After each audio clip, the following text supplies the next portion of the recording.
It is our promise to protect God's children. Yet we know too well that there are those in this world who would harm children in order to meet their own selfish needs. And if no one stops them, they will continue to abuse. I started molesting children when I was 10 and was finally apprehended when I was 36, so that I molested children over a period of 26 years for a total of approximately 34 victims. Probably over my lifetime, I fondled probably up to 500. Together, we can help stop these predators and others like them who would sexually abuse our children and young people. Today, thanks to your commitment, your concern, and your desire to help, we are keeping alive the promise to protect.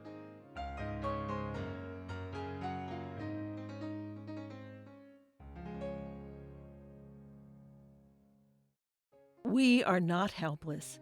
When we work together, we have the power to protect.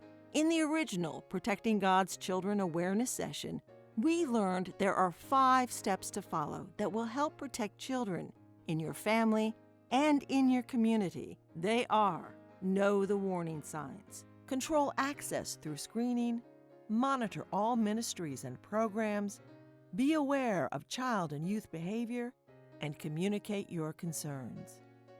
The Protecting God's Children program is primarily designed and focused on addressing the issues of creating safe environments for children and young people. However, much of what you learn here can be applied to protecting other types of victims, such as vulnerable adults, which could include, but are not limited to, adults who are homebound, in hospitals or nursing homes, adults who are unable to defend or care for themselves, and adults who are physically, emotionally, or mentally incapacitated. You are about to see 3 success stories that have come as a direct result of these 5 steps. And you will learn about innovative ways that you can continue to protect our children and young people through awareness, communication, and a timely response. When adults in one parish were made aware of the warning signs of a child predator, they discovered a predator in the middle of their parish. We were going through an awareness session at our church, and it came across that as we did the warning signs, one of the ushers just jumped into my mind as someone who exhibited these traits. And he was doing things like giving candy to the children. As children would get restless during Mass, he would want to take them out and walk with them, or maybe go outside and play, things of that nature. And as you listen to the awareness session, it really just starts to kind of piece together. In fact, Kevin's parish priest was thinking the exact same thing. And so the pastor did some research and found out that the usher was on the sex offender registry. And it just totally blew us away. The usher was immediately reported to authorities and removed from any further contact with the children. Through simple awareness, children of the parish and community were spared from the very real possibility of abuse. Here is what happened in one parish and school when parents communicated their concerns. There was a parent who was always taking pictures of the children. One of the parents became concerned because she thought it should just be investigated further, or why was he taking all those pictures. The message hit home when parishioners heard almost the exact same things from this predator. I was always taking pictures, and I would take these pictures and put them into a picture album, and I would have the picture album at the skating rink. And this was another tool that I used to get kids to come around me because they'd want to look through the picture, either looking for their picture from the last time they were there or looking for pictures of their friends. And parents should have been aware that this picture book was probably 90% of little girls. Once the parents learned of this indicator, they immediately communicated their concerns to their pastor. The parent photographer was told that he was no longer allowed to take pictures of any children at school or parish events. He was even barred from volunteering at the school or coming onto the grounds without specific permission. He became angry and even threatened to sue the church. I'm not happy about this. I'm going to sue you. But the church would not back down. 6 months later, the picture-taking parent was arrested by local police on 3 counts of performing lewd acts with a minor under 14 and charged by the FBI with possession and production of child pornography.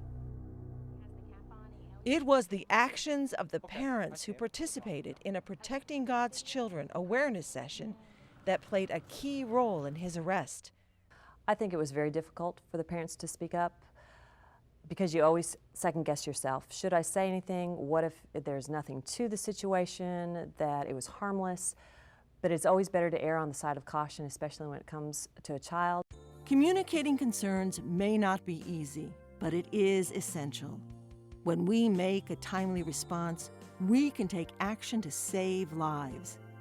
In one Protecting God's Children session, participants heard the following. Perpetrators look for isolated areas. Children who are sexually abused, there are usually no witnesses. And if you isolate children from other adults or other children even, then you're able to keep it a secret, you're able to talk to that child and really convince a child that it's okay, even when a child knows it's not okay. Mary was a secretary at our church, and she wasn't Catholic, but she went through the training because she was an employee at our parish. She took the training and then went back to her own church and found that there's a whole wing that's not being used, an education wing. That was unlocked. It was an area that anyone could get into, and she wanted to make sure that that was secure so that it didn't become an area that could become a problem. Armed with this important information, Mary went to her pastor and explained to him what she had learned about predators and isolated areas. Her church then changed locks on those empty classrooms and made sure only a select few had the key. The thing that's exciting about sharing this information is that we have a group of people who will take this training, but they can expand the training into other areas through their own discussions about it at their own churches and again in their neighborhoods or in schools, so that not only are they protecting one child for every person involved in the training, but they're protecting huge numbers of children potentially when they take this information forward. There are so many ways you can have a timely response, including installing a computerized locking system on the main entrances to church facilities. At the end of religious education, youth group meetings, or any other activity involving children or young people, have the next to the last parent or guardian arriving to pick up their child stay with the group leader until the last child's parent or guardian arrives. Create a form for use in reviewing all programs before the program begins, and establish a review process that includes parishioners and staff. Now, more than ever, it is also important to have a timely response in protecting our children and young people in the ever-evolving virtual world of the Internet. There has been a momentous shift in the communication in our society in recent years. Many have traded in-person, face-to-face relational interaction for a virtual and technologically advanced world of electronic exchange. The reality is there is absolutely nothing that's private on the internet, nothing at all. As a result, a child molester can sit behind a computer or use a smartphone to roam online from gaming sites to social networking platforms looking for children and teens susceptible to victimization. Many adults and young people are still unaware of the hidden dangers of some technology-related apps or the unsafe internet sites such as the many social networking, photo posting, or the gaming sites. If teachers, parents, and other caring adults would go to these internet sites or download a handful of the popular apps, they may be shocked by the content, the photos, and the personal information that they would find. Whether in the virtual or the real world, creating a safe environment comes from knowing the warning signs and having a timely response. In the Protecting God's Children program, we also learned that abusers can look like or be anyone, male or female, or even a team of people working together, in addition to adults who are married with children of their own. Child sexual abuse happens in all income, racial, ethnic, and other demographic groups, and sex offenders do not fall into one certain category. Sex abusers look like your neighbors, friends, and acquaintances, the people with whom you work, family members, and other trusted adults, and other youth.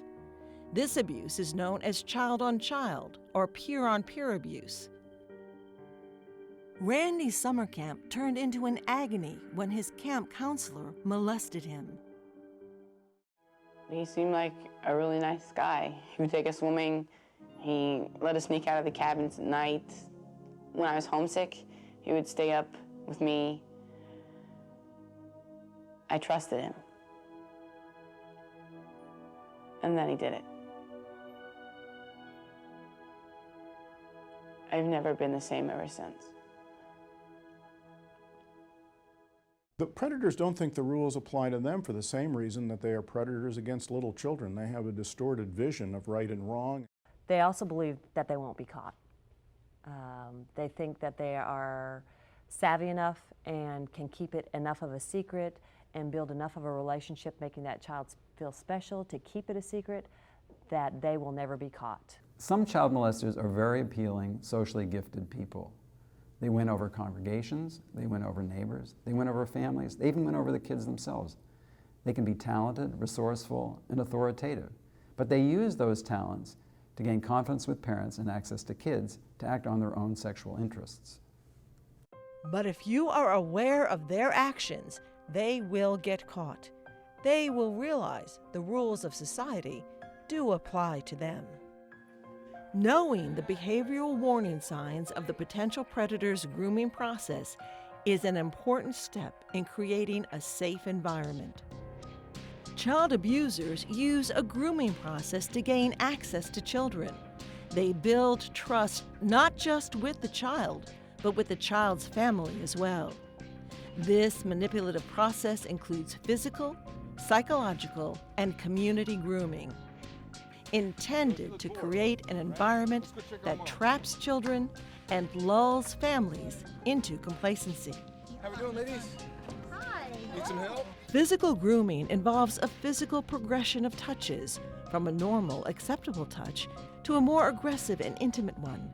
It is done for two reasons: to desensitize the child to inappropriate touch, and to confuse the youth about his or her boundaries. I would rub them in ways where they didn't really know for sure what I was doing, because when they felt uncomfortable, sometimes they would get up and go skate, but they never said anything, so I always would just take that as, well, I must have really got close to that line as to what I could cross over, and that kind of told me how much more I could do the next time I could get them to sit in my lap. Psychological grooming includes actions that make a youth feel dependent on an adult, often involving an aspect of emotional attachment. The molester may shower the child with attention or gifts, provide the youth with drugs or alcohol, or may act as a confidant. It's very easy for a child molester to slip into a child's life. All they got to do is show the child any attention, especially if the child feels like they're being neglected at home.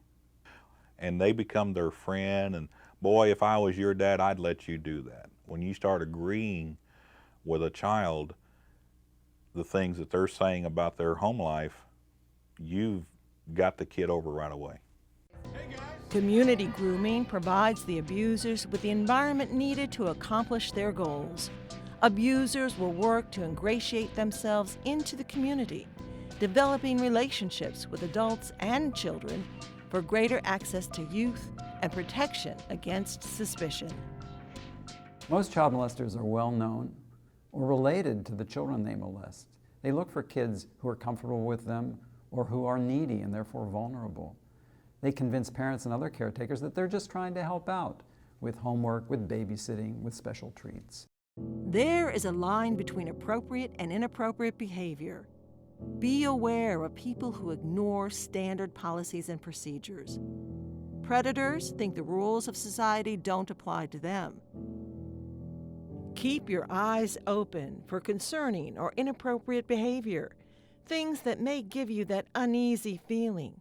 A good way to measure if adult to minor behavior is appropriate and transparent utilizes the PAN acronym, meaning that any affection shown to a child should be public, appropriate, and non-sexual in nature. This is an area where knowledge of your organization's policy and code of conduct are extremely helpful.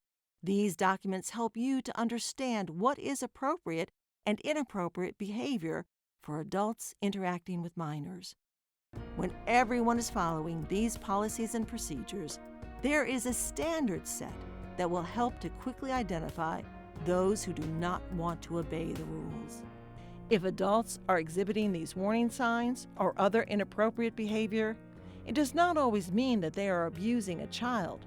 However, it could be characteristic of the grooming process and must be addressed.